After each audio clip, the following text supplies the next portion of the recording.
I'm going to teach you a very useful idiom. ඉතින් යාළුවනේ අද වීඩියෝ එකේ මම ඔයාලට කියලා දෙනවා ගොඩාක් වැදගත් idiom එකක්. ඔයාලා දන්නවනේ idiom කියන්නේ නේද?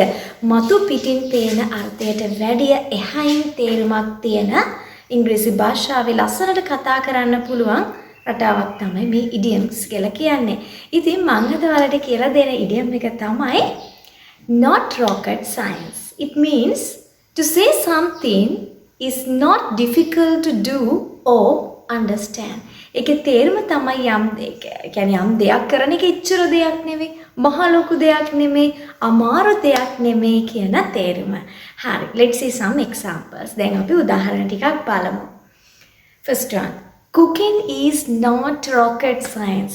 උයන එක එච්චර දෙයක් නෙමෙයි, උයන එක මහ ලොකු දෙයක් නෙමෙයි. Learning English is not rocket science. ඉංග්‍රීසි ඉගෙන ගන්න එක මහ ලොකු දෙයක් නෙමෙයි. එච්චර දෙයක් නෙමෙයි. Learning Tamil is not rocket science.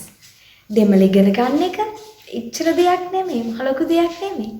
So I hope you understood the lesson. Goodbye for now.